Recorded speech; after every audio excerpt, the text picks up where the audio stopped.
자, 반갑습니다. 우리 종교개혁 연대기 네 번째 시간. 벌써 네 번째입니다. 예.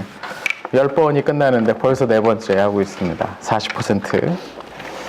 자, 오늘부터는 우리 지난 시간까지는 종교개혁 이전, 그리고 내지는 종교개혁이 한창 이제 중심지였던 유럽 이외 지역의 그 시대에 관한 이야기를 조금 이제 예비적 고찰로 우리 살펴봤다면, 오늘부터는 본격적으로 종교개혁의 중심지인 그 유럽에서 있었던 일을 차분히 살펴볼 겁니다. 그 중에서 이제 첫 번째로 마르틴 루터가 이제 등장을 하죠.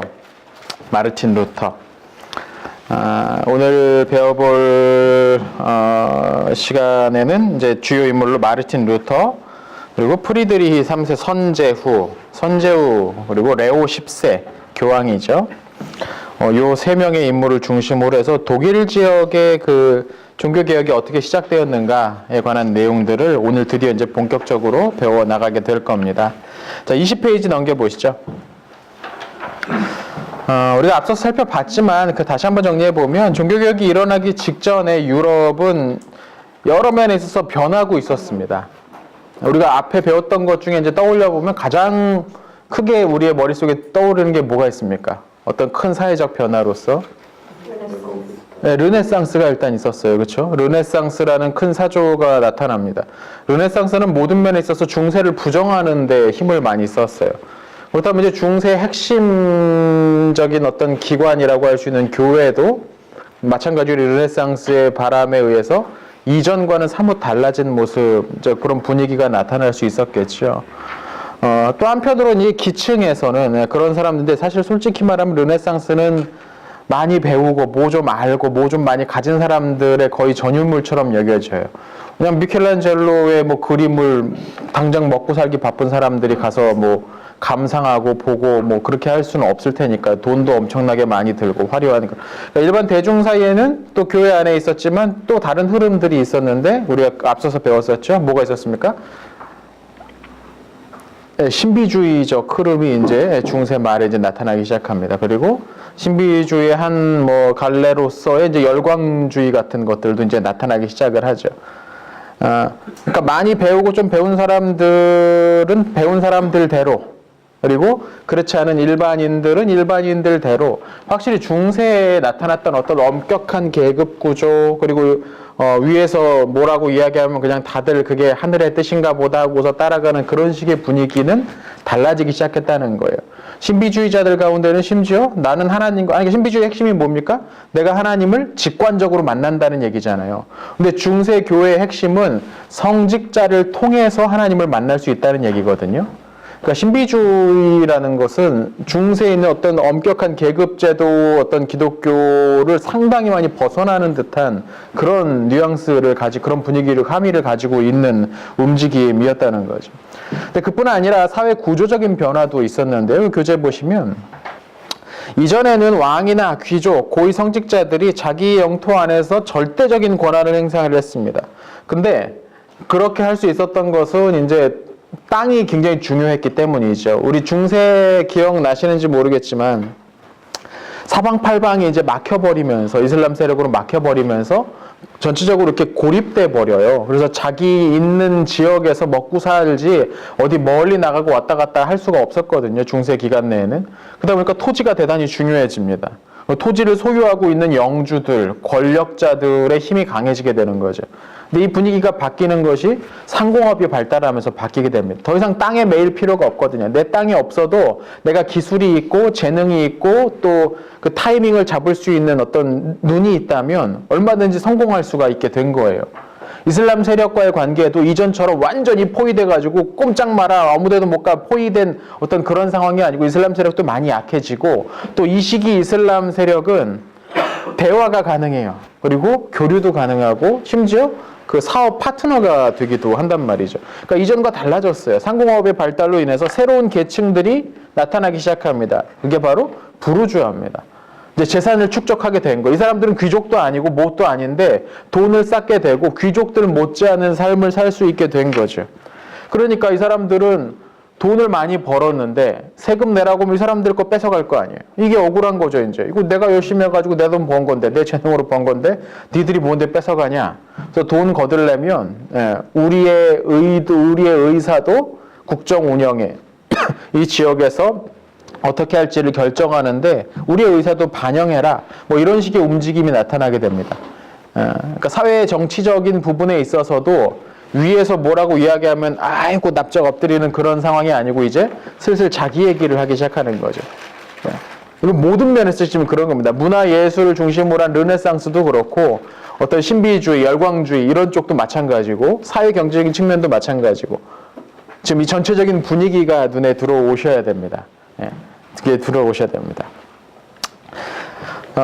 또 동쪽에서는 오스만 제국이 시시각각으로 서쪽으로 이제 쳐들어오기 시작을 합니다. 메흐메트 2세 때 콘스탄티노폴리스가 함락이 돼요. 1453년이죠. 그리고 나서 동로마 제국이 멸망시킵니다. 근데 거기서 끝난 게 아니라 계속 서진을 해요, 군대가. 그래서 셀림 1세 때는 보스니아 지역을 그 앞서서 보스니아 지역이 이제 정복되고 이집트까지 정복이 됩니다. 그리고 알제리 북부면 저기 북아프리카, 서쪽에 있죠.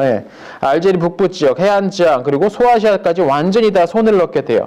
그러니까 지중해 동부 절반이 이 오스만 제국 손으로 넘어가게 된 거죠. 그렇게 되니까 이제 유럽 사람들이 이제 이건 하나님께서 우리를 징계하시는 거다.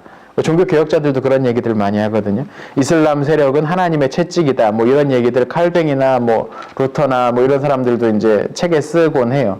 이 시대의 사람들이 되게 암울했어요. 그래서 어떤 면에 있어서는 한쪽에서는 뭐 새롭게 돈 벌고 잘 나가는 사람들도 있었는데 적어도 이 중부 유럽에 해당했던 사람들은 이슬람 세력이 바로 공격하고 오니까 그래서 또 신비주의가 더 크게 확산되었던 면도 있어요. 왜냐하면 지도를 보시면 아시겠지만 독일 지역 에 해당하는 이 독일 지역에 있던 사람 어딘지 아시죠? 네.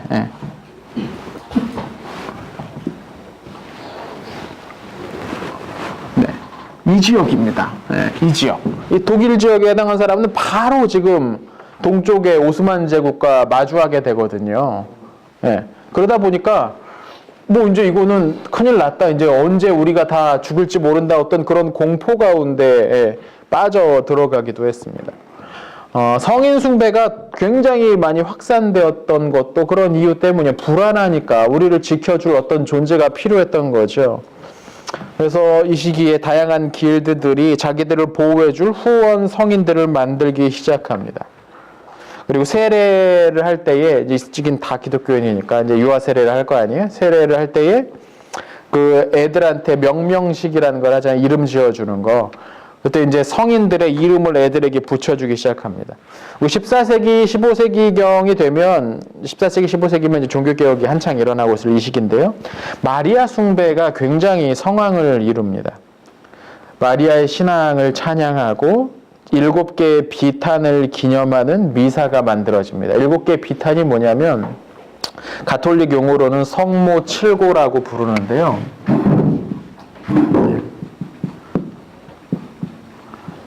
성모의 7가지 고난이란 얘기죠. 성모 칠고라고 하는데 이게 뭐냐면 첫 번째로는 누가복음이죠. 예수님이 어렸을 때 부모가 성전에 아이를 갖고 갔을 때 거기 시므온이라는 사람이 있었는데 시므온이 그 부모를 만나서 특히 마리아에게 마리아에게 뭐라고 이야기하냐면 당신 마음이 이 아이 때문에 칼에 찔리듯 아프게 될 것이다 라고 예언하거든요. 그게 첫 번째 고통이래요. 두 번째는 이집트로 피난 갔던 것. 세 번째는 예수님이 12살쯤에 이제 성전에 와가지고 실종돼 버린 거. 예수님 잃어버렸을 때 고통. 만들어낸 거죠, 말 참. 네. 그리고 예수님이 십자가 지신 모습을 옆에서 봤을 때 그 고통. 그리고 십자가 위에서 예수님이 돌아가시는 모습을 지켜볼 때의 고통. 그리고 예수님의 시신을 내릴 때의 고통. 이거 뭐라고 합니까? 피에타죠. 이게 그 한창 유명한 피에타. 예수님 시신을 내릴 때의 고통. 마지막으로는 예수님을 이제 무덤에 장사할 때의 고통. 저는 일단 이런 식으로 이렇게 쓸데없이 이렇게 칸 나누는 거 별로 안 좋아합니다만, 좀 억지로 만들어낸 것 같은데, 여튼 이걸 만들어가지고 그 각 하나하나를 기념하는 미사들이 만들어져요. 그러니까 굉장히 마리아에 대한 숭배가 중심에 있게 된 거죠. 그래서 오늘날 가톨릭에 있어서 마리아에 대한 예배, 물론 그분들은 예배가 아니고 흠숭이라고 부릅니다. 기억나십니까 이거? 흠숭. 네, 흠숭. 네, 흠모할 흠자에 그 숭배하다 높인다는 이야기인데 예, 흠숭이라고 부르죠. 마리아 공경이지 예배는 아니다라고 주장을 하는데 굳이 여기서 그걸 뭐라고 할 것까지는 아닌데 아무튼 그렇습니다. 그래서 실제로 가톨릭 국가 같은 데 가보시면 저는 여기저기 많이 가보지는 않았는데 필리핀만 가도 그래요. 필리핀이 스페인이 오랫동안 그 식민지 한 300~400년 식민지 하면서 상당히 많이 됐잖아요.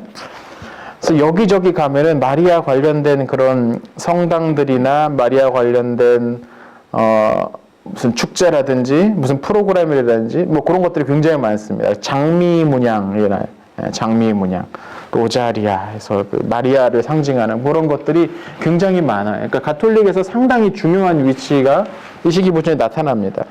그래서 프란치스코회 수도사들이 마침내 이 마리아를 무염시태되었다. 무염시태는 무슨 말이냐면 마리아가 탄생할 때도 아무런 죄나 그런 것 없이 임신됐고 출생했다. 이 얘기예요.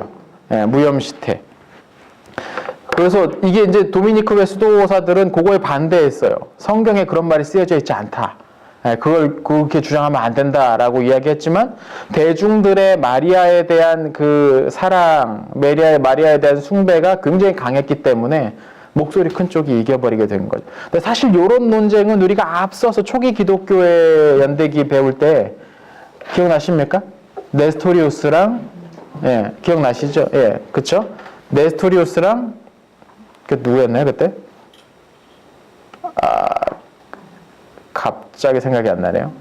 키릴루스. 네, 맞아요. 네스토리우스랑 키릴루스 사이에 논쟁이 있었어요. 하나님의 어머니 논쟁이 있었잖아요. 그때도. 동방교회 지역에서는 상당히 마리아에 대한 숭배가 강했고 사실 네스토리우스가 마리아를 폄하할 생각은 전혀 없었지만 정치 투쟁에서 아무튼 그렇게 마리아를 폄하했다고 몰려가지고 이단으로 정죄되고 추방까지 당했다. 그러니까 마리아의 숭배 역사는 굉장히 오래됐는데 중세 때가 되면 그게 거의 절정을 찍습니다. 그리고 오늘날까지도 사실 그 교리는 그대로 이어가요. 그래서 마리아의 무염시태 그리고 마리아의 승천 요것은 가톨릭의 공식 교리입니다. 마리아는 죽지 않고 하늘로 올라갔다고 주장하는 교리들이에요. 이거 이제 교황이 선언했어요. 이게 맞다. 그러니까 이제 그건 공식 교리가 된 거죠.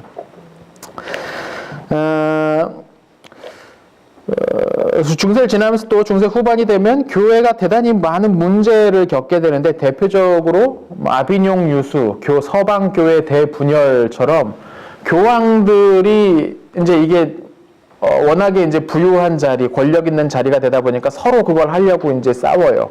그러다 보니까 너도 교황, 나도 교황, 교황이 둘도 됐다가 셋도 됐다가 이렇게 자가 분열하는 그런 일이 벌어지잖아요. 그 중세 후반기에. 그러니까 당연히 이건 앞에서도 말씀 계속 드렸지만 그러면서 서로 자기가 이제 나머지 사람들 제거하려니까 힘을 쌓아야 되고 힘을 쌓으려면 돈이 필요하고 돈 벌기 위해서 더욱더 열심히 매관매직하고 돈 벌 수 있는 일이라면 온갖 더러운 것들 다 하는 그런 모습들을 보이게 됩니다. 그래서 어떤 사람이 이런 얘기를 했다잖아요. 교재에 나오죠. 로마에 가까울수록 기독교인들은 더욱 추악해진다라고 말할 정도였다는 겁니다. 그래서 이런 것들을 개혁해야 된다는 요구들이 많이 나타났었고 위클리프나 얀 후스나 이런 사람들이 이제 외쳤지만 그 사람들을 다들 강제로 입막음 당해버렸죠. 그러니까 교회가 개혁해야 된다는 그러니까 지금 교회의 상황에 대해서 사회가 다 변했고 세상 다 변했고 교회가 가지고 있는 그 옛날 붙들고 있었던 어떤 그런 체제들에 대해서 불만이 여기까지 올라왔는데 그것을 바꾸자고 하는 사람들은 입을 다 막고서 누르고 있는 그런 상황이었다는 거예요. 종교개혁이 시작되기 직전까지가 딱 그런 상황이었다는 거죠. 하나 더 이야기하면 소수의 고위 성직자들이 성직을 여러 개 소유하면서 왜 여러 개 소유합니까? 더 열심히 사역하려고? 그렇죠. 교구를 여러 개 가지면 교구에서 나오는 수익이 여러 개니까. 그래서 소수의 고위 성직자들이 수입을 위해서 여러 개 교구들을 가져가요. 그럼 당연히 목회가 안 되겠죠. 주일에 여기도 있고 저기도 있고 여기저기 근데 이게 가까운 바로 옆 동네만 갈 수나 있을 텐데 옆 동네 그런 수준이 아니에요. 여기서 말 타고 한 종일 반나절 가야지 저기 또 다른 데 나오고 되게 여기저기서 이제 가져온단 말이에요. 실제로 거의 가지도 않고 이 사람들이. 이 당시 고위성직자들은 자격도 없는 사람들도 수두룩했고요. 그러니까 이제 그래도 양심은 있으니까 이제 자기를 대리할 수 있는 사람을 파견을 해놓는데, 이 대리할 수 있는 사람은 정말 배운 게 없는 분들이란 말이죠. 열심은 있었을지 모르겠는데, 있는지도 확실치 않지만 있었을지 모르겠는데, 일단 그래서 성경 못 읽는 사람도 신부가 될 수 있었고, 간신히 뭐 사도신경 주기도문 정도 라틴어로 암송하고 있으면 뭐 성직자가 되기도 하고, 뭐 그런 사람들이 수두룩했단 말이죠. 당연히 제대로 교구에 있는 그 사람들이 신앙심을 가질 수가 없었겠죠. 자, 이런 상황이었습니다. 그런데 여기에서 이제 우리가 본격적으로 종교개혁이 일어났더니 독일 지역에 관한 특성을 또 하나 설명을 해야 되는데, 이 시기 주요 센 나라가 어디라고 했습니까? 기억나십니까? 이 시기 센 나라가 일단 프랑스, 네, 프랑스, 그리고 스페인이에요. 네, 스페인 지역. 프랑스랑 스페인이 이 시기 유럽에서 제일 힘센 두 나라예요. 잉글랜드는 이제 뭔가 해보려고 이제 한창 뒤따라오고 열심히 이제 발걸이면서 따라가고 있는 수준이었고, 그러니까 이 두 나라가 이제 핵심이었는데, 이 두 나라가 잘 됐던 이유는 뭐냐면 중앙집권 제도 체제를 확립을 한 거예요. 그러니까 강력한 권위로 이제 지방을 싹 틀어쥐고 있으니까, 이전에 자기 동네만 가지고 있을 때랑 이렇게 큰 땅 가지고 있을 때 동원할 수 있는 자원의 수준이 달라지게 되는 거죠. 그러니까 굉장히 힘이 세지는 거예요. 그런데 독일은 어땠느냐? 독일은 역사적으로 귀족들의 권력이 굉장히 셌단 말이죠. 귀족들이 자기들끼리 회의해가지고 왕 뽑고, 이게 프랑크족 전통인데 그렇게 돼버린 거예요. 그래서 그게 크게 달라지지 않은 채 오늘까지 이 시대까지 와버리게 됐습니다. 그러니까 여기저기에서 그 지역별로 쪼개져가지고 하나의 어떤 중앙의 강력한 힘을 만들어내지 못한 상황이었다는 거예요. 종교개혁이 일어날 때까지 독일이. 이 상황이 이제 해결되려면 그 비스마르크, 뭐 프로이센도 사실 정확히 얘기하면 프로이센 한 이쪽쯤인데 상당히 변방인데 거기서 이제 아무튼 그때가 돼야 이제 뭔가 통일운동 뭐 그런 게 본격적으로 이루어지게 되는 거예요. 그러니까 독일 왕이 있어요. 독일 왕이라는 제도 칭호가 있긴 한데 실제로 독일 영토, 그러니까 이 독일의 영토 전체에서 실질적인 영향력은 거의 없는 거죠. 네, 거의 없는 거예요. 실질적인 영향은 거기 밑에 있는 귀족들, 영주들이 다 갖고 있었단 말입니다. 그래서 신성 로마 제국의 주요 영지가 이 독일 지역이었는데, 신성 로마 제국이라고 해서 그 독일 지역 전체에 대한 영향력을 발휘할 수 있는 건 전혀 아니었고, 틈만 나면 내가 니보다 못할 게 뭐냐라고 하는 사람들이 막 푹치고 나왔습니다. 그리고 또 하나 이제 흥미로운 게 뭐냐면, 신성 로마 제국에는 선제후라는 직위가 존재했어요. 선제후. 제후는 왕이 아닌 그 신하들 귀족 중에 그 높은 사람들을 가리켜 제후라고, 중국식 표현이에요. 이 선자는 뽑는다라는 뜻이에요. 뽑는다. 예. 선출한다는 얘기입니다. 예. 뭘 선출하냐면 황제를 선출하는 제후들이라는 뜻이에요. 지도 보시면 21페이지 지도 보시면 이 당시 이제 선제후들의 영토를 좀 표시를 해놨습니다. 가장 오른쪽 한시 방향에 녹색으로 브란덴부르크 변경백이라는 자리가 있어요. 브란덴부르크 변경백. 변경백은 변경의 가장자리란, 제국의 가장자리잖아요. 그렇죠? 그리고 백은 귀족 자귀 가운데 하나입니다. 이게 이제 동양 이제 백작 뭐 이제 그 얘기인데, 백이라는 자리가 있었어요. 그래서 여기에서는 동쪽으로부터 오는, 지금 보시면 동유럽 저기 북쪽에서 내려오는 야만족들, 여전히 이 시대까지도 야만족이라고 불릴 만한 어떤 센 민족들 있잖아요. 그네들은 이제 막기 위해서 설치된 곳인데, 시간이 지나면서 굉장히 이제 그 힘이 강해졌죠. 그리고 그 아래 보헤미아 지역이 있습니다. 보헤미아에는 왕이 다스리고 있었고, 그리고 그 왼쪽에 파란색으로는 작센공이라고 있었습니다. 작센, 여기서 공은 공작할 때 그 공자죠. 작센공이 있습니다. 그리고 남쪽으로 보시면 노란색 영토가 두 개로 쪼개져 있는데요. 팔츠 궁중백입니다. 이름에서 알 수 있듯이 궁중백이니까 그 궁중에서 필요한 것들을 아무튼 담당하는 관직이면서 백이니까 백작의 그 자귀를 가지고 있는 사람이겠죠. 그리고 핑크색으로 역시 두 개로 쪼개져 있는데 마인츠 주교공이라고 있죠. 그래서 마인츠 주교공, 주교는 우리 그 교회 그 성직 가운데 하나 주교입니다. 근데 주교인데 사실상 영주처럼 기능을 했어요. 영주처럼. 그래서 공이라는 이름을 거기다 이제 붙여준 겁니다. 그러니까 실제로는 영주처럼 살아가니까 주교이면서 귀족이었던 거예요. 그 지역을 다스리는 영주였던 거예요. 그리고 9시 방향에 트리어 주교공, 트리어라는 도시를 중심으로 해서 영토를 가지고 있었고요. 마인츠 주교공은 마인츠라는 도시, 그리고 쾰른 주교공, 10시, 11시 방향에 쾰른 주교공, 쾰른이라는 도시를 중심으로 해서 이제 영지를 가지고 있었던 주교들입니다.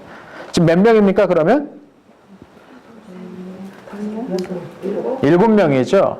그래서 이 7명을 선제후라고 불러요. 그래서 이 사람들이 황제가 세상을 떠나면 자동으로 그 다음 아들이 황제가 되는 게 아니에요. 이 사람들이 모여가지고 1인 1표씩 투표를 해가지고 가장 많은 표를 얻은 사람이 새로운 신성 로마 제국의 황제가 되는 거예요. 진짜 오래된 프랑크족의 전통을 이어받고 있었던 거죠. 이 시기까지. 예. 자, 이런 동네에 이 동네가. 그러니까 황제의 권위가 셀 수가 없겠죠. 그렇죠? 여기서 뽑힌 사람은. 물론 예외가 있었다면 자기가 원래 센 사람이 황제가 됐을 경우는 이제 권위가 조금 더 셀 수 있겠지만 그렇지 않은 경우는 이제 추대받아서 왕 됐으니까 뭐 한계가 있을 수밖에 없었던 거죠. 그런데 이 제후 중 한 명이었던 브란덴부르크 변경백, 저 북동쪽에 있었던 브란덴부르크 변경백의 동생입니다. 알브레이트라는 인물이 있는데 23살에 2개의 교구를 가지고 있었어요. 교구를 2개 가지고 있었어요. 근데 여기에 만족을 못하게 했는 거예요. 얘가 생각해 보니까. 아이, 내 친구 쟤는 누구는 막 이만큼 받는데 나는 요거밖에 안 돼 하면서 막 불만이 생겼던 거죠. 그래서 얘가 마침 마인츠 주교공의 자리가 비었어요. 공석이 된 거예요. 이제 죽어가지고. 그래서 그 자리를 내가 차지해야겠다라고 생각을 합니다. 이제 주교공은 주교 자리는 누가 임명합니까? 교황이 임명할 거 아니에요. 그죠? 그럼 교황이 누구를 임명하겠어요? 돈 많이 주는 사람을 임명하라는 거예요. 그래서 비공개, 비공식적인 입찰이 벌어집니다. 나는 얼마를 내겠고 나는 얼마를 내겠고 하면서 이게 입찰이 벌어져요. 그래가지고 알브레이트가 정말 통 크게 거액을 쫙 써냈습니다. 당연히 이제 이거는 일단 어음이죠. 왜냐면 그 돈은 나중에 내가 가서 벌어서 내겠습니다라는 수지 얘기했으니까. 그래서 마인츠 그 대주교 그 자리, 마인츠 주교공 자리를 구입을 했어요. 돈이 없으니까 이제 여기에서 어떻게 돈을 뽑아낼 것인가를 이제 상의를 하는 거죠, 교황하고. 교황도 대단히 협조적입니다. 왜냐면 협조를 해서 얘가 돈을 벌어야 나한테 바칠 거잖아요. 예. 그러다 보니까 이제 교황하고 이제 해가지고 상의를 합니다. 어떻게 하면 이 동네에서 돈을 좀 쪽쪽 뽑아낼 수 있을까 생각을 하다 보니까 면벌부라는 아주 좋은 제도가 있었던 거죠. 면벌부. 자, 면죄부가 아니라 면벌부다. 예. 왜냐하면 이것은 죄를 용서해 주는 건 아니고 벌을 면해 주는 거니까. 예. 면벌부라는 게 있었습니다. 흔히 얘기하는 이제 면죄부고, 가톨릭에서는 이렇게 안 부릅니다. 가톨릭에서는 대사라고 부릅니다. 대사. 사자가 용서하다 할 때 사자입니다. 우리 죄를 사하여 주옵시고 할 때 그 용서하다를 사자입니다. 대사. 뭐냐면 가톨릭 교리상 그래요. 이제 중세에 이제 만들어진 가톨릭 교리상 어떤 사람이 죄를 지으면 반드시 그 죄에 대한 대가를 받아야 돼. 하나님은 공의로운 분이시니까 대가를 받아야 된단 말이에요. 근데 이제 큰 죄도 있고 작은 죄도 있을 거 아니에요. 이제 작은 죄들. 내가 만약에 누구한테 가서 거짓말을 했다. 내가 누군가의 뭐 물건을 뭐 500원짜리를 훔쳤다. 나도 모르게 그 빵 하나를 가져갔다 먹었다. 이게 작은 죄는 신부한테 가서 고해성사를 한 다음에 신부가 이제 얘기를 합니다. 가서 뭐 주님의 가르쳐 주신 기도 20번 암송하시오 하면은 이제 그 벌을 면해주는 거. 원래 나중에는 벌을 다 받아야 되는데 그 벌을 거기서 면해줄 수 있다는 거죠. 근데 이런 식으로 가볍게 면제가 되지 않는 죄들이 있는 거죠. 좀 큰 죄. 사기도만 2억씩 치고, 예. 누구 하나 뭐 팔다리를 아주 땡강 그냥 잘라버리고 부러뜨리고 뭐 큰 죄들이 있을 거 아니에요. 이런 죄들은 그런 식으로 해결이 안 돼요. 그래서 조금 더 큰 보속이 필요합니다. 예. 조금 더 큰 보속이 필요해. 예. 예. 보속은 그 받아야 될 벌을 해결할 수 있게 하는 무엇인가입니다. 이게 해결이 안 되면 예수 믿었다고 하더라도 바로 천국 못 가고 연옥에 가가지고 그 대가를 오랜 시간 동안 치러야 되는 거예요. 예. 이제 그 과정이 필요한 거죠. 그러니까 이제 여기서 이걸 하고 싶었던 거죠. 그래서 그것 중 하나로 이제 뭐 여러 가지가 있었습니다. 이게 처음에 이제 이런 얘기가 나왔던 건 십자군 운동 때 나왔어요. 뭐라고 주장했어요? 저 이슬람 교도들과 싸워서 성지를 탈환하는 건 하나님의 일이다. 싸우다 가다가 전사하게 되면 바로 천국 간다. 뭐 이런 얘기 막 했었잖아요. 이 말이 이제 무슨 얘기하니 증서로 누가 확실하게 얘기를 해줘야 될 거 아니에요. 얘는 전사에서 확실히 전사에 여기서 참여했기 때문에 확실히 천국에 갈 수 있다고 누가 증서를 만들어주기 시작을 하네요. 예.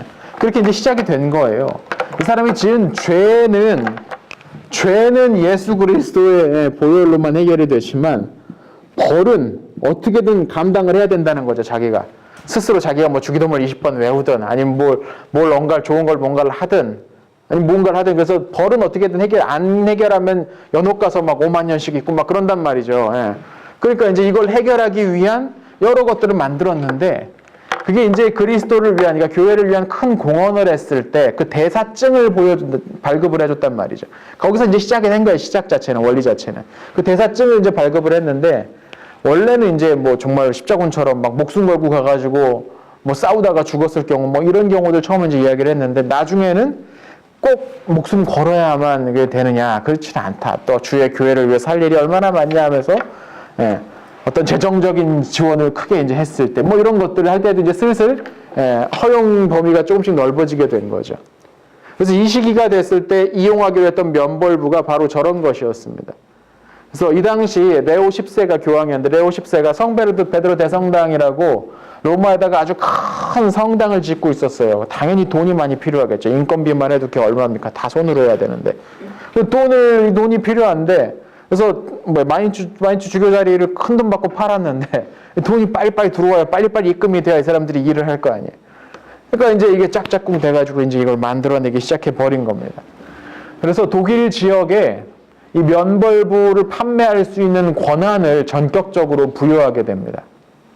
독일 지역 전체. 근데 왜 스페인이나 프랑스는 아니고 왜 독일이었을까?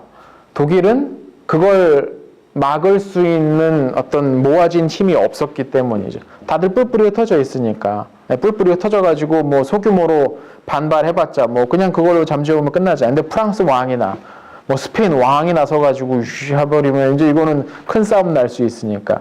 그래서 이 독일 지역, 제대로 된 이제 중앙 집권적인 어떤 권력이 없었던 그런 독일 지역에 전격적으로 이걸 팔기로 합니다. 그리고 여기에 이것을 더 잘 팔기 위해서 쇼호스트를 한 명 보내는데, 네, 그 쇼호스트의 인물이 이름이 테첼입니다. 또는 테첼 뭐 이렇게 부르는 사람입니다. 이 사람이 말빨이 그렇게 좋았나 봐요. 네. 말빨이 진짜 좋았어요. 이 말빨 때문에 종교개혁이 일어났다고도 할 수 있는데, 거기 보십시오. 교재 보십시오. 이 사람이 만들어낸 이야기입니다. 교황이 한 말은 아닙니다, 여러분. 혼동하시면 안 돼요. 이 사람이 면벌부를 더 열심히 팔기 위해서 만들어낸 말입니다. 동전이 돈꾀에 땡그랑 떨어지는 순간 당신의 부모 친지의 영혼이 연옥에서 천국으로, 동전이 땡그랑 떨어지면 톡 튀어서 올라간다. 천국으로 바로 올라갈 수 있어. 연옥에 있었던 너희 부모 얼마나 힘들겠어, 괴롭겠어. 그 우울하고 암울하고 답답한 곳에서 바로 천국에 올라갈 수 있다. 솔깃하죠. 솔깃합니다. 교황의 도장이 찍힌 문서는 예수 그리스도의 십자가와 효력이 같다. 요건 진짜 정말, 요거 때문에 나중에 테첼이 징계받거든요. 교황이 봐도, 그 사람들이 봐도 요건 조금 너무 같다 싶었던 그런 문구가 바로 이 문구였습니다. 나중에 테첼이 이제 고생 좀 하는데, 그렇습니다. 또, 면벌부는 과거와 현재와 미래의 모든 죄의 벌을 용서받을 수 있다. 뭐 이런 얘기들을 막 해놔합니다. 교재는 안 써놨는데 더한 이야기까지 합니다. 이 면벌부를 구입하면 마리아를 강간하더라도 천국 갈 수 있다. 뭐 이런 얘기까지 했다는 이야기가 전해져요. 그러니까 이건 뭐 거의 뭐 한번 내가 제대로 한번 있는 대로 다 긁어내보겠다는 작정이 없으면 이렇게까지 말할 수가 없겠죠. 그래서 독일 지역 전역을 돌아다니면서 것을 막 팝니다. 근데 이 사람만 다니느냐? 아니죠. 이제 이런 이슈가 될 만한 사람들이 있으면 여기 사람들이 모일 거 아닙니까? 사람들이 모이면 뭐가 따라다니냐면 노점상들이 따라다녀요. 그렇죠? 운동회 하나만 하더라도 쫙 껴가지고 이제 서지 않습니까? 마찬가지입니다. 이 시기에도 이동상인들이 이 면벌부 판매하는 사람들, 왜냐면 이 사람들이 가서 연설하고 막 설교하면 사람들이 몰려드니까 이 사람들을 이거 대목 한번 잡아봐야겠다 싶어가지고 이 사람들과 뭐 회의를 했는지 뭐 사전 얼마 커미션을 주고 따라다니라고 했는지 그건 모르겠어요. 근데 여튼 이 사람들이 쭉 지나가면 뒤에 이제 그 이동 상인들이 쫙 오면서 뭐 파느냐 이제 성물들을 팔기 시작합니다. 이것이 무엇이냐? 세례요한의 세 번째 손가락 뼈입니다. 이걸 여러분이 갖고 있으면 복을 받을 수, 막 이거 얘기하면서 뒤에 쭉쭉 따라오기 시작하는 거죠. 이게 막 휩쓸고 다니는 거야. 독일 여기저기를 휩쓸고 다니는 거야. 그러니까 진짜 그 동네 분위기가 완전 개판되는 거죠. 완전 혼란스럽기 그지없고 말도 안 되는 얘기들을 막 하고 있잖아요. 예. 그래서 도저히 이 꼴 볼 수 없다. 물론 루터만 이 꼴 볼 수 없었던 건 아닌데 여러 사람이 그랬겠지만 루터가 분연히 일어납니다. 1517년 10월 31일입니다. 기억해 두셔야 됩니다. 이게 바로 종교개혁 기념일입니다. 1917년 10월 31일. 그래서 우리 교단에서는 10월 마지막 주일을 종교개혁 기념 주일로 이제 기념하도록 하죠. 10월 31일이 종교개혁 기념일이지만 종교개혁 기념 주일로 이제 지키게 됩니다. 10월 마지막 주일.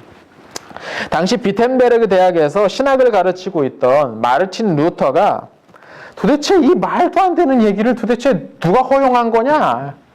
가만히 있을 수가 없었던 거죠. 루터는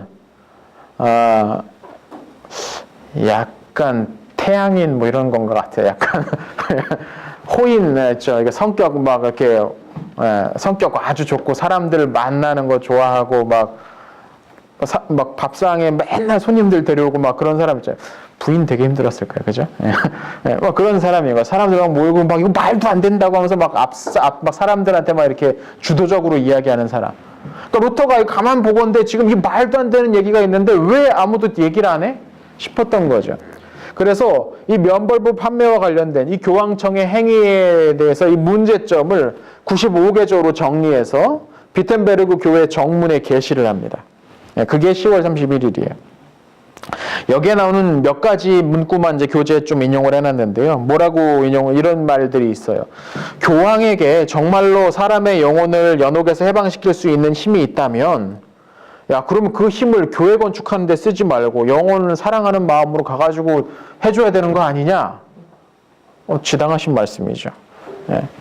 교황은 면벌부 판매자들에게 착취당하고 있는 저 가난한 사람들에게 구제금 왜 안 베푸냐? 돈은 그렇게 많이 벌어가면서.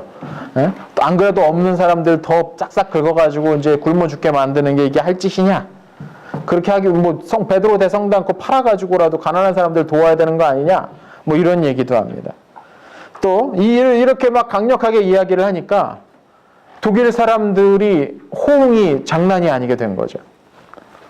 그래서 이 사람이 이 루터가 붙여놨던 그 95개조 반박문을 인쇄를 해가지고 팜플렛으로 만들어서 전국으로 뿌리기 시작합니다. 여기에서 이 구텐베르크가 만들어냈던 이 인쇄기가 한 몫을 크게 하는 겁니다. 그전 같으면 이런 것들이 전국에 퍼지는데 몇 달 걸렸을 거예요. 한참 걸렸을 거예요. 근데 시대가 바뀌었던 거죠. 인쇄기로 이걸 탁탁탁 찍어가지고 쫙 뿌니까 몇 주 만에 전역으로 쫙 퍼지게 됩니다. 사람들이 그 구구절절 얼쏘 하면서 사방팔방에서 나타나기 시작을 하는 거죠. 누군가 한 명 나서가지고 총대 메고서 문제 제기하지 않으면 문제는 바뀌지가 않죠. 다들 그냥 수그리고 있고 쉬쉬하고 있으면 해결되지 않는 거죠. 교황 레오 10세가 그 꼴을 보니까 이거 안 되겠거든요. 지가 뭐라고 지금 성당 빨리 올려야 되는데 성당 건축 들어가야 되는데 어디 현금 흐름을 막아. 막 사가 바짝 난 겁니다. 그래서 회개해라. 회개해라. 입 닥치고 시키는 대로 해. 이렇게 막 사람을 보내가지고 막 이야기를 합니다. 그래서 그때 파견됐던 추기경이 카에탄이라는 이름의 사람이었어요. 그래서 루터를 비밀리에 납치하려고 했어요. 실패하죠, 이게. 그래서 루터는 반복해서 이야기합니다. 누구 말이 옳은지 우리 교회 앞에서 한번 그러면 논쟁 한번 해보자. 토론을 한번 해보자라고 요구를 합니다. 그런데 이게 위험하잖아요. 왜냐면 교회 토론, 교회 회의라는 게 교황 손 안에서 벌어지는 것이 당연한데 루터가 아무리 옳은 말을 한다고 하더라도 거기에 있는 사람들이 다 교황파로 이렇게 쫙 깔려있는 상태에서는 이게 승산이 없거든요. 자칫 잘못하면 우리가 앞선 시대에서 배웠던 사보나롤라나 아니면은 뭐 후스처럼 이게 목숨을 잃을 수도 있는 상황인 거죠. 그래서 이때 이 루터를 보호하려고 했던 사람이 누구냐면 작센의 선제후 프리드리히 3세입니다. 작센 지역의 선제후 프리드리히 3세. 이 사람이 뭐 현명공, 뭐 인자공, 좋은 건 별명 다 갖다 붙여 있던 사람인데 약간 풍채도 약간 이러는 사람인데 이 사람이 비텐베르크 대학을 세웠거든요, 자기가. 그리고 이 당시에 비텐베르크 대학에서 제일 핫했던 인물이 루터였어요. 루터가 만약에 저기 갔다가 어디 로마로 갔다가 못 돌아오고 거기서 세상 떠나기라도 한다면 이건 이만저만한 인재의 손실이 아니라고 생각을 했던 거죠. 그래서 옆에서 계속 말립니다. 여기서 하라고 얘기하라고. 그러던 중에 1519년 신성로마 제국 당시 황제였던 막시밀리안 1세가 죽고 새 황제를 선출해야 될 상황이 오게 됩니다. 자, 새 황제 어떻게 선출한다고요? 그렇죠. 선제후들이 투표해야 된다고요. 근데 루터를 보호하고 있는 게 누구라고요? 작센의 선제후 프리드리 3세란 말이죠. 7표 중에 1표를 갖고 있는 사람이에요. 이 표가 얼마나 무겁겠습니까? 그죠? 그러니까 당시 이제 신성로마 제국 황제가 되려고 했던 2명이 있었어요. 한 명은 프랑스의 왕 프랑수아 1세. 프랑수아 1세. 그리고 또 한 명은 스페인의 왕이었던 카를로스 1세. 이 두 사람이 출마를 앞두고 있었어요. 출마하려면 이 사람들이 이제 선거긴 선거인데 7명 중에 4명만 설득하면 되는 거잖아요. 그 4명의 로비가 막 들어가게 되는 거죠. 근데 루터를 누가 보호하고 있냐? 작센 선제후가 보호하고 있어요. 그럼 루터에 대한 공격을 하겠다고 이야기하면 되겠어요? 안 되겠습니까? 당연히 안 되겠죠. 상황이 갑자기 그렇게 변해버린 거예요. 루터 그냥 당장 잡아서 죽여 뭐 이런 분위기가 교황청 내에는 팽배했는데, 교황 중심으로 팽배했는데 교황이 직접 가서 잡아올 수는 없잖아요. 교황이 뭐 군대 보내 잡아올 수는 없잖아요. 누군가가 그걸 일을 해줘야 될 거 아니에요. 그럼 독일 지역을 다스리고 있는 신성로마 제국의 황제가 이제 그 일을 앞장서서 해야 되는데 신성로마 제국 황제가 갑자기 죽어버렸고 그리고 새로 황제가 되려고 하는 사람은 선제후를 자기 편으로 만들어야 되니까 그런 일을 못하게 되는 거예요. 이게 상황이 이렇게 돌아가는 겁니다. 루터에게 상당히 유리한 상황이 되었다는 얘기인 거예요. 그러니까 루터가 다른 그 앞선 뭐 개혁자들, 개혁의 선구자들과 다르게 루터의 목숨은 쉽게 뺏을 수가 없는 상황이 이 시기가 되어버렸다는 거죠. 그리고 이제 그 2명이 이제 출마를 했었고 또 하나 이제 교황은 작센 선제후 프리드리 3세가 새로운 신성로마 황제가 됐으면 좋겠다라고 내심 생각하고 있었어요. 근데 이제 그가 루터를 보호하고 있으니까 교황 쪽에서도 이제 한풀 조금 꺾이게 된 거죠. 기세 등등 막 화를 내고서 당장 잡아와라 막 이야기했다가 좀 보호하고 있는데 쟤를 황제로 만들었으면 좋겠는데 라고 생각을 하고 있으니까 이제 그게 안 됐던 거죠. 물론 프리드리 3세는 출마를 포기합니다. 출마를 기권하고 나는 선제후 자리이면 된다라고 이제 이야기를 하게 되지만 자, 그래서 양측의 대결이 처음부터 그냥 사람 잡아다가 막 화형시키고 죽이고 하지 않고 말로써 할 수 있는 분위기가 만들어지는 거예요. 이런 분위기, 이런 상황 때문에. 1519년 6월 27일부터 7월 16일까지 라이프치히에서 거의 교재 보시면 라이프치히가 어딘지 나와 있죠. 비텐베르크 조금 남쪽에 있었던 도시입니다. 이 라이프치히에서 교황의 대리인이었던 에크랑 루터 사이에 논쟁이 벌어집니다. 이때 여기서 루터가 뭐라고 이야기하냐면 교황이나 교회 회의가 아니라 교회의 최종적인 권위는 성경이 지니고 있어야 된다라고 주장합니다.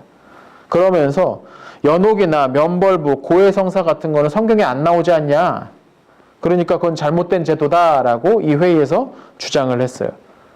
에크도 말 잘하는 박사였는데 이제 루터가 어떤 말을 했는지 이제 다 보고를 할 거 아닙니까? 그 교황 레오 10세가 그 소리를 듣고서 이놈은 안 되겠네. 이놈은 안 됐다, 진짜. 아주 뿌리부터 안 된 놈이다 싶어가지고 95개조 반박문 중에 물론 자기가 직접 고른 건 아닐 겁니다. 밑에 사람들 시켰겠죠. 41개조를 이단 사상이라고 정주해가지고 60일 이내에 이 사상을 포기해라. 그렇지 않으면 파문해버리겠다라고 협박합니다. 그리고 동시에 전국에 있는 유럽 전역에 있었던 루터의 저작물들, 지금 막 여기저기 이제 흩어져 있었던 그 팜플렛으로 보급되고 있었던 루터의 저작물들 다 불태우라는 명령을 내리죠. 루터는 여기에 굴복하지 않겠다고 선언합니다. 뭔 말도 안 되는 소리야! 해서 그래서 양측의 대결이 굉장히 이제 세지게 되는 거죠. 로마에 있었던 교황 측과 비텐베르그의 루터 사이가 이제 이전보다 훨씬 더 이제 벌어지게 됩니다. 그런데 독일 지역의 영주들은 루터에게 우호적이었어요. 왜 그랬을까요? 왜 우호적이었을까요, 루터에게? 그렇죠. 교황하고 있는 게 지금 마음에 들 리가 없잖아요. 와가지고 백성들 삥 뜯어가고 있잖아요. 삥 수준이 아니라 이제 한몫 엄청나게 챙겨 뺏어가려고 하고 있잖아요. 그걸 내버려 두고 있어야 이쪽에 생산력이 높아지고 그럼 자기들한테 유익이 될 텐데 이거 교황이 보낸 사람들 와가지고 막 순회 공연하면서 이거 뭐 다 뜯어가고 맨날 착취만 하고 이래라 저래라 막 하고 그러니까 안 그래도 감정이 안 좋은 상황에서 뭐 루터가 우리 편 들어주니까 루터는 우리가 지켜야지 뭐 이런 분위기가 만들어지게 된 거예요. 그래서 교황이 제 처벌해 잡아서 뭐해 막 이야기를 해도 이게 말을 안 들어요. 독일 쪽에 있는 영주들이. 물론 다 말이 안 들은 건 아니지만 직접 관여할 수 있는 사람, 특히 프리드리 3세 같은 사람, 그리고 그 주변에 있는 사람들은 말을 안 듣게 되는 거죠. 그 와중에 스페인의 카를로스 1세가 새로운 신성 로마 제국의 황제 자리에 오릅니다. 그래서 카를 5세가 되죠. 지난 시간에 설명해 드렸던 사람입니다. 그래서 카를 5세가 황제가 딱 되니까 이 신성 로마 제국의 주요 형태, 이 카를 5세는 스페인은 스페인 왕으로서 다스리고 이건 자기 영지, 그리고 신성 로마 제국 황제로서 이제 독일 지역과 몇몇 그 영지들을 이제 함께 갖고 있는 거예요.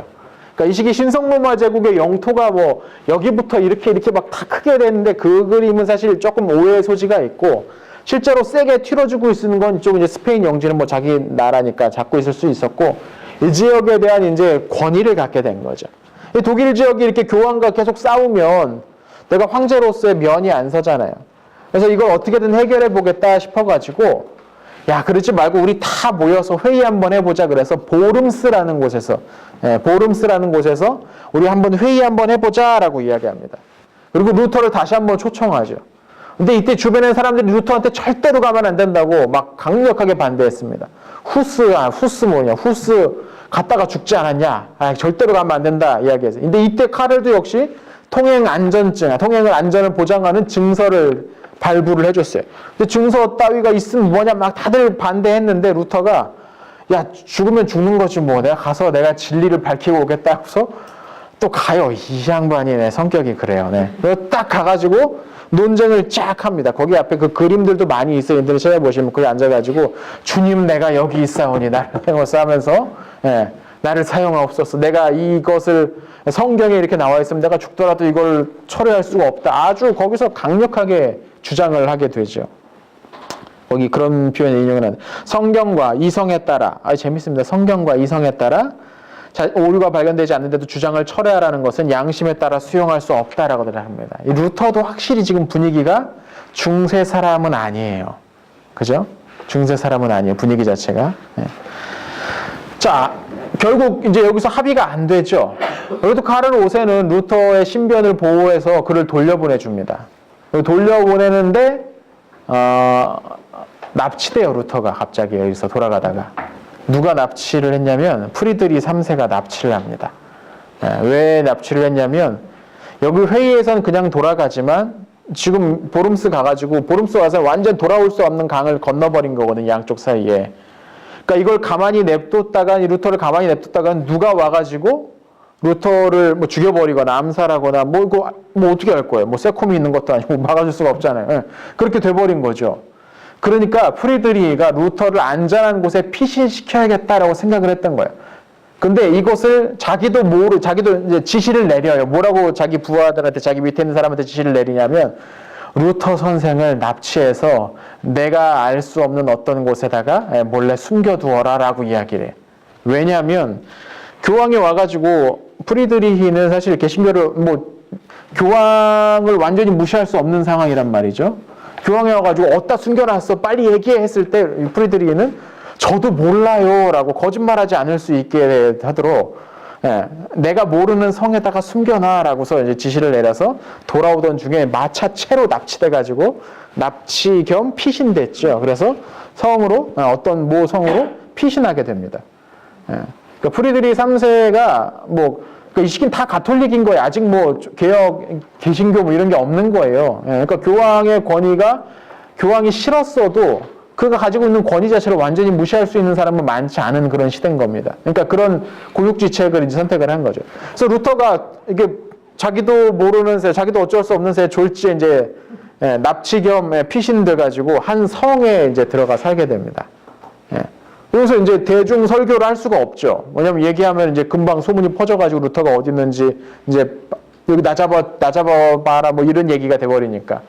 그래서 이제 숨어가지고 뭘 하냐면 성경 번역을 시작합니다. 성경 번역. 아까 얘기했잖아요. 루터가 교회의 최종적인 권위는 무엇이 갖는다? 성경이 갖는다. 그럼 교회의 최종적인 권위를 성경이 가지려면 사람들이 성경을 많이 알아야 될 거 아니에요. 그렇잖아요. 근데 이 독일 지역에서도 사람들이 성경을 제대로 읽어본 사람은 거의 없단 말이죠. 그러니까 성경을 독일어로 번역해서 이 지역에 있는 사람들, 우리 지역에 있는 이 나라에 있는 사람들에게 더 많이 보급해야겠다라고 결심을 합니다. 그래서 1522년에 신약 성경이 출판됩니다. 그리고 1534년에는 동료들과 함께 구약 성경도 번역을 해요. 이때 만들어진 루터 성경이 현대 독일어 문법을 형성하는 데 매우 큰 공헌을 했다고 알려져 있습니다. 물론 지금 독일 교회에서는 이때 이 버전 루터 성경을 쓰진 않아요. 이제 개정 버전을 사용하고는 있는데 그래도 여전히 옛스러운 거 좋아하는 분들은 이 루터 성경을 선호한다고 합니다. 왜냐하면 그 문체라든지 그 표현이라든지 이게 아주 이제 유려했기 때문이죠. 자, 여튼 그래서 루터가 이 비텐베르크를 떠나버렸습니다. 비텐베르크에서 어디론가 갔어요. 네, 떠났어요. 그럼 비텐베르크는 이제 어떻게 되느냐? 여기서 이제 완전 난리가 벌어지게 된 겁니다. 루터의 사상에 동조하는 사람들이 잔뜩 있었어요. 저 교황 나쁜 놈이다 하면서 말도 안 우리 다 잡아 죽이려면 하면서 굉장히 이제 반대했던 사람들이 잔뜩 있었단 말이죠. 그러니까 이 사람들이 루터가 떠난 사이에 우리가 저 교황이 억지로 만들어낸 성경에 없는 것들 다 없애버려야 된다고 하면서 확 들고 일어나 버립니다. 그래서 그 교재 보시면 일부 수도사들과 수녀들이 수도원을 나와가지고 결혼합니다. 결혼하기 시작합니다. 금지되어 있었던 거죠. 그리고 복잡한 그 미사 절차를 아주 간소화시킵니다. 그래서 예배를 아주 말씀 중심으로 간소화시켜요. 그리고 독일어 예배를 시작을 합니다. 이제까지 미사는 다 라틴어로만 진행이 됐었거든요.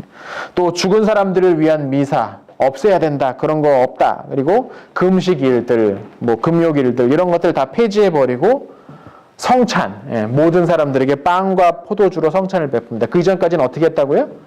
포도주는 안 줬어요. 포도주는 사제만 마셨단 말이죠.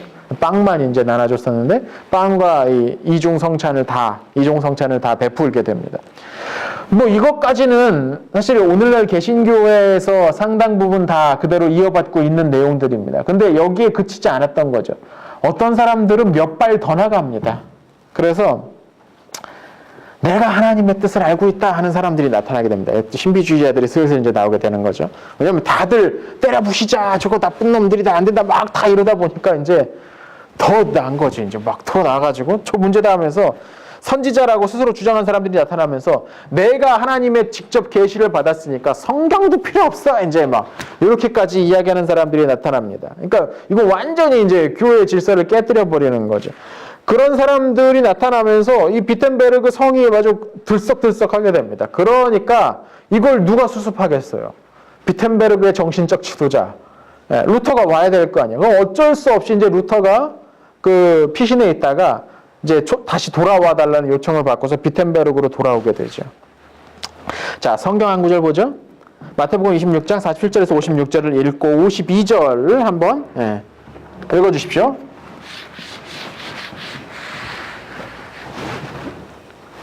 읽어주세요. 네. 예수께서 이르시되 내 칼을 저를 칼집을 떼지라 칼을 가지는 자는 다 칼로 망하느니라. 예, 그렇습니다. 칼을 가진 자는 다 칼로 망하느니라. 혼란이 금방 끝나지 않았어요. 독일 지역에 있어서. 비텐베르크만 사실 그런 게 아니고 여기저기에서 이런 막 바꿔야 된다, 개혁해야 된다, 막 이런 움직임들이 일어나고 있었거든요.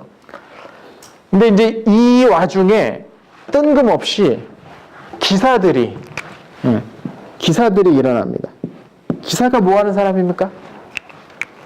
운전하는 분이 아니시고, 네.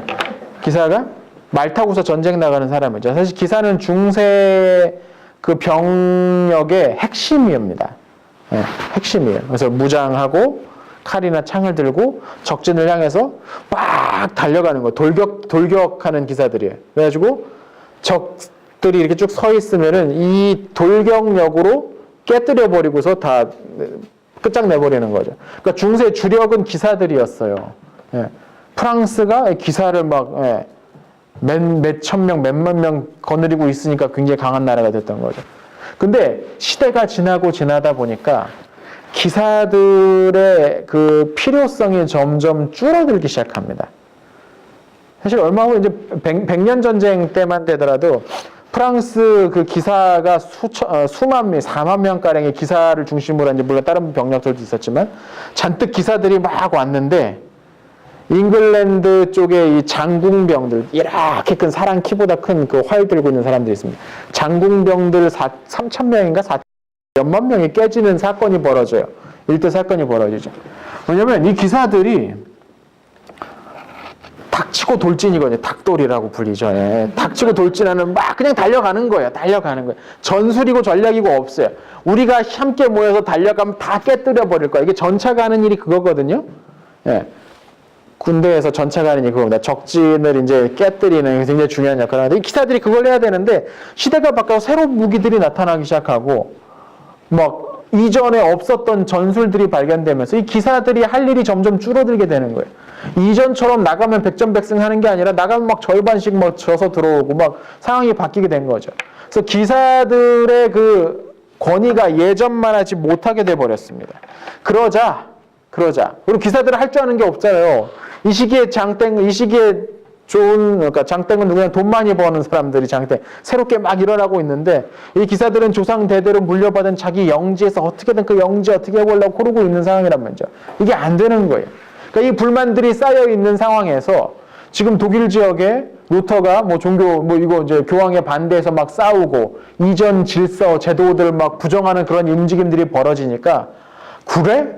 이거 우리도 뭔가 할 수 있겠는데 싶어가지고 기사들이 다들 연합해가지고 와 반란을 일으킵니다. 이게 일명 기사전쟁이죠. 근데 이때 이 지긴켄이 지도자였는데 프란츠 폰 지긴켄이라는 사람 지도자였는데 이 사람이 루터에게 연락해서 우리랑 같이 투쟁하면 당신의 그 개혁적 사상을 좀 더 빨리 실현할 수 있을 거다라고 이렇게 선을 넣기 시작합니다. 근데 이때 루터가 거절해요. 일단은 그 기사들이 종교개혁에 대해서 제대로 알지 못하고 있었어요. 사실 종교개혁은 꼼수였고 그 꺼리였고 그걸 이용해가지고 자기들의 뭔가 이익을 취하려고만 하고 있었지 종교개혁의 그 대의에 깊이 공감하고 있었던 게 아니었어요. 그리고 이때까지만 하더라도 루터는 권위에 대한 복종을 해야 된다라는 의식을 여전히 갖고 있었어요. 그러다 보니까 이게 뭐 황제에게 반란을 일으켜서 이렇게 기사들이 전쟁하는데 참여할 수 없다라고 거절했죠. 이건 참 다행입니다. 왜냐하면 기사전쟁은 금방 진압되거든요. 만약에 거기에 합류했었으면 루터 입지가 대단히 불안정해졌을 거예요. 근데 바로 2년 후에 농민전쟁이라는 게 벌어집니다. 이번에 이름에서도 알 수 있지만 기사전쟁과 농민들이 일어나서 일으킨 전쟁이에요. 농민들이 얼마나 많이 착취당하고 수탈당하고 괴롭힘을 당했습니까? 뭐 판다면 뭐 새로운 세금 거들하면 세금 내야지, 어디 가서 일하라고 하면 일하지, 뭐 싸우러 간다면 갔다가 죽지, 뭐 정말 피해 많이 입는 사람들이 농민들이었거든요. 그러니까 이 사람들이 막 이제 못 살겠다, 우리도 살아보자 해가지고 대대적으로 일어납니다. 처음에는 지역별로 있었는데 이게 시간이 지나면서 점점점 사람들이 이제 모이게 된 거예요. 이제 한데 모이게 된 거예요. 사람이 모이는 것만큼 이제 센 힘이 어디 있습니까? 그래가지고 요구 조건을 내걸기 시작합니다. 목회자를 선택할 수 있는 권리를 회중에게 주어라. 이거 왜 그랬을까요? 주교들의 수탈이 그만큼 심했던 거예요. 그 동네 그 성직자들이 얼마나 그 수탈을 해 뜯어갔는지 우리가 원하는 사람을 우리 동네에 목회자로 보내달라, 세워달라라는 요구를 합니다. 그리고 농노제도를 폐지해라. 이 시기에 이제 거의 반노예 상태로 살고 있었거든요. 거주 이전의 자유도 없고, 물론 노예는 아니지만, 재산도 가질 수 있긴 했지만, 시키는 거, 영주에 시키는 거 다 해야 되는 어떤 그런 제도가 노예제도죠. 농노제도죠. 그걸 폐지해야 된다. 세금 줄여야 된다. 강제 노역 그만둬라. 소장료 뜯어가지 말아라. 법 집행 공정하게 해라. 왜 귀족들한테는 큰 나쁜 짓 해도 다 집행유예 때리고 우리는 조금만 빵 하나 훔쳐도 다 죽이냐. 그러면서 이런 것들을 막 요구하기 시작을 하는 거죠. 이 운동이 이제 독일 전역으로 확 퍼지는데 이때 역시 이 사람들도 루터에게 와서 우리와 함께 하자라고 요구합니다. 왜냐면 루터의 개혁했던 개혁 요구들의 상당 부분이 우리도 그걸 바라고 있다라고 요구가 같이 이제 합의가 될 수 있다고 여겼던 거죠.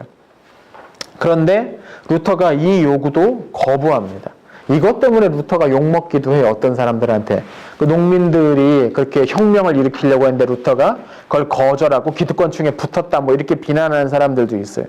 왜 이 농민운동이라는 게 이 농민 뭐 반란, 농민혁명 뭐라고 부르든 간에 이 농민전쟁이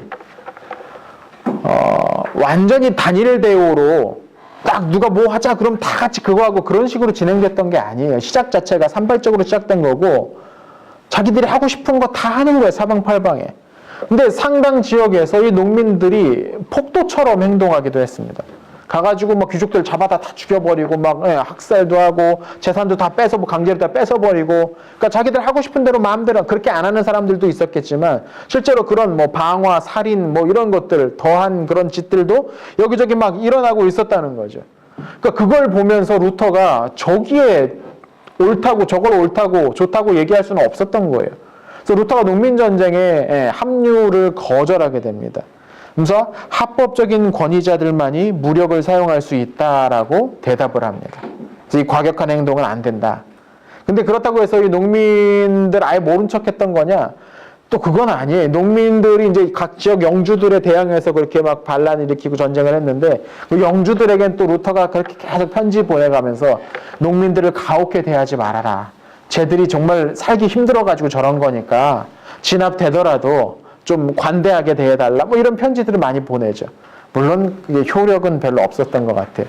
네, 내 목숨 잡아 죽이겠다고, 내 목 베겠다고 막 달려드는데 영주 입장에서도 뭐 감정이 좋을 리가 없겠죠. 그래서 상당히 많은 농민들이 살해당하는 걸로 끝나게 됩니다. 한편 이 즈음에 카를 5세가 독일 황제 그러니까 신성로마 제국 황제 카를 5세가 새로운 교황이었던 클레멘스 7세와 손을 잡은 프랑스와 1세와 전쟁하고 있었어요. 무슨 말이냐면 프랑스와 1세가 신성로마 제국 황제 출마했다가 떨어졌잖아요. 근데 가만 보면 프랑스가 저 스페인에 꿀릴 게 뭐야? 우리도 힘 딸릴 게 없는데 하면서 욕심을 못 버렸던 거예요. 내가 황제가 되겠다는 욕심을 못 버렸던 거예요. 그래서 교황을 구워 삶아가지고 자기를 지지하게 만듭니다. 그래서 카를과 프랑스와 사이에 전쟁이 벌어져요. 당연히 루터를 처벌해야 된다라고 이야기했던 교황의 명령은 안 먹히게 되죠. 카를에게. 그죠? 왜냐면 카를은 자기 적인 프랑스와를 교황이 돕고 있는데 교황이 내리는 명령 카를이 들을 일이 없죠. 그래서 루터에 대한 처벌이나 구체적인 움직임은 미뤄지게 됩니다. 이게 정말 타고난 운이죠. 네, 은혜죠. 네, 그렇죠? 하나님의 섭리입니다. 루터는 정말 위험스러운 발언했고 이거 다 100년만 전에 이 얘기했으면 진작에 코리소문 없이 죽임당했을 가능성이 농후합니다. 근데 상황이 그를 계속 살려줍니다. 루터는 자연사하죠. 그래서 아무튼 둘이 이제 막 싸우기 시작합니다. 그래서 제국회에서 스파이어에서 열렸던 제국회에서 보름스 칙령을 철회시킵니다. 그 보름스 칙령이 뭐냐면 루터 잡아 죽여라 라는 얘기였거든요.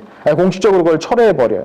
그리고 뭐라고까지 이야기하냐면 각 지역 영주들이 믿고 싶은 거 믿어 까지 나오게 됩니다. 상당히 앞에 가죠. 근데 이건 한시적인 조치였어요. 나중에 프랑스와 1세가 카를하고 전쟁에 했다가 이 사람이 상당히 여러 가지 했던 사람이거든요. 프랑스와 1세가. 행정적으로나 아니면은 뭐 지적인 영역에 있어서는 상당히 높았던 이게 뭔가를 가지고 능력이 있었던 인물이에요. 그래서 자기의 그 왕국 안에서 공식적인 왕국 안에서 행정 언어를 이전에 라틴어 썼다가 프랑스어를 쓰도록 완전히 바꿔버리기도 했고 캐나다를 발견했던 인물이 바로 이 프랑스와 1세가 보낸 사람입니다. 이제 캐나다는 저 북쪽에 있잖아요. 그 남미, 중남미 쪽은 이제 스페인이 가가지고 이제 많이 탐험을 해서 영토를 얻었으니까 그 북쪽에도 사람 살고 있을 거 아니냐. 그쪽 가봐라 해가지고 이 프랑스와 1세가 보낸 사람이 프랑스 북동부에 도착을 합니다. 거기가 어디냐면 오늘날 퀘벡 지역이에요. 그래서 퀘벡 지역은 프랑스어 쓰고 프랑스어 문화가 아주 깊이 남아있죠. 지금도 그렇죠. 캐나다에서도. 예. 그거 했던 사람이 이제 프랑스어 1세. 그러니까 행정적으로나 뭐 이런 것들은 잘했던 사람인데 하나 못했던 게 뭐냐면 전쟁이에요. 안타깝죠. 예. 그래서 한 번인가 큰 승리 해보고 그 뒤로는 거의 성과가 없어요. 그리고 여기서 전쟁하다가 패해가지고 포로가 돼버립니다. 완전 끝장나버리죠. 그리고 제국 군대가 거기서 그치지 않고 로마로 계속 진군해 갑니다. 왜 로마로 진군해 갑니까? 프랑스와 편들었다고. 그래서 로마 약탈이 벌어집니다. 이게 신성로마 제국의 병사들에 의해서 로마가 약탈되는 일이 벌어지게 돼요. 그렇게 되니까 이제 교황은 항복하죠. 아, 나는 황제편. 완전 이제 돌아섭니다. 편 바꿉니다. 그리고 교황이 황제편에 서게 되니까 이제 다시 루터 문제가 이제 다시 이제 주제가 된 거죠. 그래서 1529년에 보름스 칙령을 다시 한번 재승인합니다. 그러니까 쟤 잡아 죽여라라는 거죠. 그러자 독일의 영주들이 왜 이랬다 저랬다 하냐, 우리 이렇게 만만해 보이냐 하면서 이것에 저항해요. 그러면서 이 루터를 따르는 사람들을 저항하는 사람이라는 뜻의 프로테스탄트라는 이름을 이제 붙이게 되는 거예요. 프로테스탄트. 저항하는 사람이라는 뜻입니다. 자, 그러자 황제가 아까도 말씀드렸잖아요. 신성로마 제국 황제는 영주들을 무시할 수가 없다고요. 너 깔라면 깔아. 이런 식의 나라가 아니에요. 스페인, 프랑스는 그게 되지만 신성로마 제국은 그게 안 돼요. 그러니까 이 카를 5세가 이 종교개혁 내내 징그럽게 골치가 아팠거든요. 해결이 안 되고 애들은 안 듣고 그래가지고 나중에 은퇴해버려요. 예. 죽어서 황제 자리를 끝낸 게 아니고 아이 지긋지긋하다 하면서 자기 그냥 어느 수도원으로 은퇴해버리고 야 자기 동생인데 야, 네가 황제 해 그냥 주고 가버려요. 예. 그러니까 진짜 골치가 아픈 거예요. 보시면 아시겠지만 카이를 5세가 거의 동네 북수준입니다. 전쟁 나가고 뭐 하는 거는 이제 죽을 때까지 맨날 전쟁만 나가고 교황 뭐라 그러지 프랑스 뭐라 그러지 막 사방팔방에서 뭐라고 하니까 내 들어서 못하겠다고 해서 나가버렸던 사람이 카를 5세. 지금도 보십시오. 지금 뭐 보름스 칙령을 뭐 승인했다가 취소했다가 재승인했다가 굉장히 골치 아프거든요. 이거 한번 할 때마다 사람들 다 모여야죠. 그 사람들 오려면 이것도 오늘날처럼 뭐 차 타고서 비행기 타고서 팍 오는 게 아니고 몇 달씩 걸린단 말이에요. 의회 한번 열려면. 의회가 여는 게 우리처럼 뭐 연중 뭐 몇 개월 이렇게 쭉 열려 있는 게 아니고 의회 열자 그러면 여기저기 흩어져 있던 사람들이 모여야 돼요. 이거 몇 달씩 걸리고 얼마나 골치 아프겠어요. 그죠? 예. 그래서 아무튼 그걸 이제 말도 안 듣고 영주들이 말도 안 듣고 잡아오래니까 잡아오지도 않고 맨날 반대나 하고 틱틱대고 나한테 뭐라고만 하고 그럼 와가지고 야 그럼 니들 뭘 원하는데 하면서 와가지고 한번 얘기 한번 해봐라 라고 합니다. 그게 아우구스부르크에서 벌어진 아우구스부르크 의회, 제국의회 또는 회의라는 겁니다. 그래서 여기에 루터파, 그러니까 루터의 편을 든 독일 영주들이 와가지고 독일 영주들의 대리자가 누구였냐면 멜랑이톤이에요. 멜랑이톤이 루터와 함께 이 개혁 작업을 진행했던 인물인데 루터가 아주 앞으로 치고 나가는 뭐 스트라이커라면 이 멜랑이톤은 뒤에서 조율하는데 아주 탁월했던 사람이거든요. 협상하고 사람들의 의견 조율하고.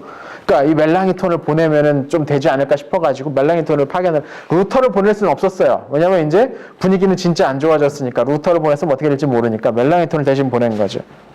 그래서 멜랑이톤이 아우구스부르크 신앙고백이라는 걸 작성합니다. 이게 뭐냐면 아우구스부르크 그 회의에서 입장을 발표하라고 하니까 그럼 우리는 이런 걸 믿는다라고 해서 그 정리를 쭉 해낸 거예요. 그 정리를 해가지고 우린 이걸 믿는다라고 딱 제안을 한 겁니다. 그래서 이걸 허용해 주십시오라고 이야기했던 거죠. 근데 그 내용들을 황제가 수용을 할 수가 없었어요. 왜냐하면 굉장한 수준의 자치권을 요구하는 내용이 있었거든요. 그리고 신앙 그건 용납할 수 없다. 그러니 그 이단 사상을 포기해라라고 명령을 내리죠. 그리고 군사적인 위협까지도 이제 시작됩니다.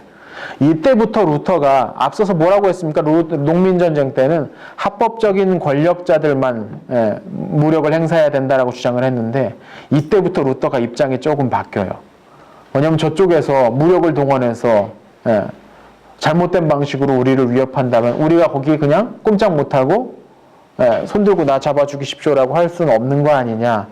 그래서 부당한 권력이 집행됐을 때는 우리가 무력을 동원해서라도 그것에 대항할 수 있다라고 주장하기 시작을 합니다. 그리고 이제 양쪽에서 싸움이 이제 제대로 한번 벌어지나 해서 황제파랑 영주들파, 루터파, 영주들 사이에 전쟁이 짠 벌어지나 했으나 여기서 다시 한번 정지가 되는데 누구 때문에요? 프랑스와 1세입니다.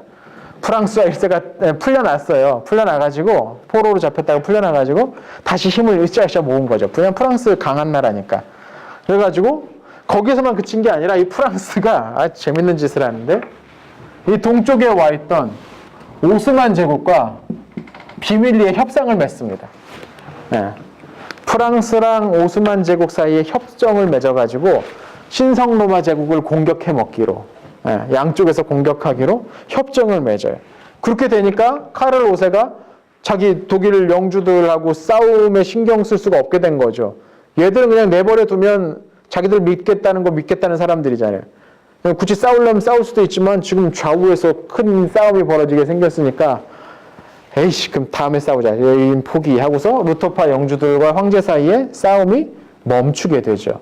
그리고 현 상황을 일단 그대로 인정이라는 새로운 합의를 이루게 됩니다. 그래서 루터파 영주들이 다스리고 있는 지역에서는 루터가 주장했던 그 개혁 사상들이 이제 믿어질 수가, 그러니까 신앙될 수가 있는, 신앙의 내용이 될 수가 있었던 거죠. 자, 루터는 이제 그렇게 해서 이제 계속해서 성경도 계속 번역해 나가면서 구약 성경마저도 번역해 가면서 목회를 해 나갑니다. 그리고 체계적으로 새로운 개혁 교회에 필요한 것들, 개혁된 그 사상 그 교회에 필요한 것들을 만들어 내가기 시작을 하죠. 자, 이게 이제 종교 개혁의 시작입니다. 쭉 보셨지만 시작은 루터가 했지만 이걸 이끌어간 건 루터 혼자 이끌어간 건 아닙니다. 이 상황 자체가 대단히 신묘막측하게 흘러갑니다. 루터 하나 죽이고 쉽게 끝내버릴 수 있을 거라고 교황은 생각했겠지만 이 당시 유럽의 상황이 그렇게 될 수가 없었던 상황인 거죠. 그 사이에 루터는 나름대로 차근차근 자기의 주장을 확실하게 정리해 나갔고 독일 상당 부분 지역에서 이 개혁 사상이 이제 퍼져나가기 시작을 했던 겁니다. 자, 오늘은 여기까지 하겠습니다. 네, 수고하셨습니다.